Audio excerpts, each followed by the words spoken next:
Good morning class. आज हम देखिए चर्या साहित्य विषय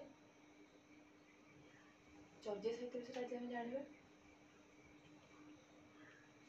तबे कोन है ना ओडिया भाषा प्रसंग रे ओडिया भाषा पूर्व मागधी अपभ्रंशरू विकास लाभ करछि बोली आलोचित होईछि। ताले कोन आलोचित होईछि ना ओडिया भाषा जो हमर रहिछि ओडिया भाषा की रहिछि उक्त प्रसंग रे ओडिया भाषार प्रसंग रे आलोचित होई अछि जे ओडिया भाषाटी केउठु सृष्टि लाभ करछि ना पूर्व मागधी अपभ्रंशरू एहा विकास लाभ करछि बोली आलोचित होईछि। देन पॉइंट 2 देखिबा। पॉइंट 2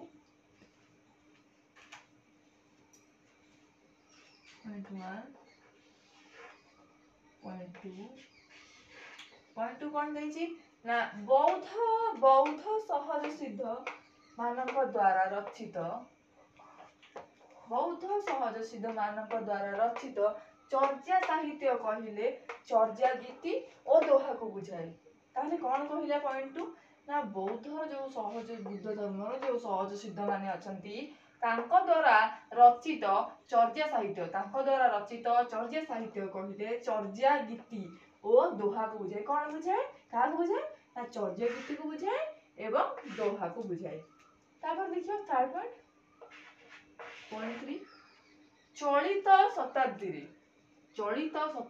प्रारंभ 1907 ख्रीष्टाब्द रे बंगलार सुनामधन्य पंडित महामहोपाध्याय हरप्रसाद शास्त्री नेपाल दरबार पोथीशालारू लोकलोचन को आसी नथिबा केतेक प्राचीन पोथी पाइथिले। सेति मध्यरू थिबा 50टी गीतिर समाहार होउची चर्या विनिश्चय हेउची कोन वर्तमान आमे जानिबा चर्या विनिश्चय संपर्क रे।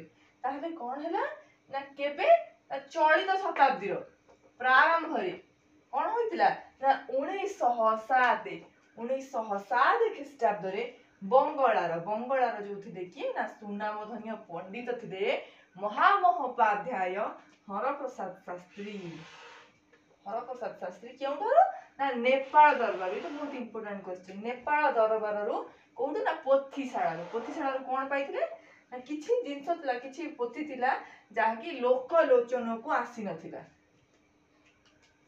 केतेक पोथी पाइथिले जोडे को लोकलोचन को आसी नथिला। सेति मध्यरु थिला कोन कोन थिला ना 50टी कोन थिला गीतिर समारोह। ताले चर्या विनिश्चय होउची कोन 50टी गीतिर समारोह। ताको किए आविष्कार करिथिले ना 1907 ख्रीष्टाब्द रे बंगलार सुनामधन्य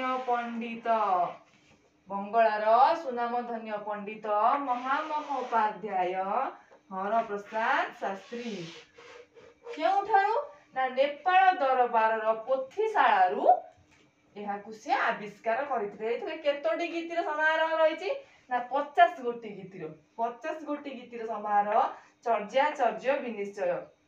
तापरे कोन देखिबा ना सरह पादंकर आउ कोन आविष्कृत होइतिला ना सरह पादंकर दोहा कोश। ये दुटी इंपोर्टेंट प्रश्न। सरह पादंकर दोहा कोश एवं कान्हू पादंकर कोन रहिला दोहा कोश और डाकार नब 1916 रे तांकर संपादन रे बौद्ध गान और दोहा प्रकाश करथिले।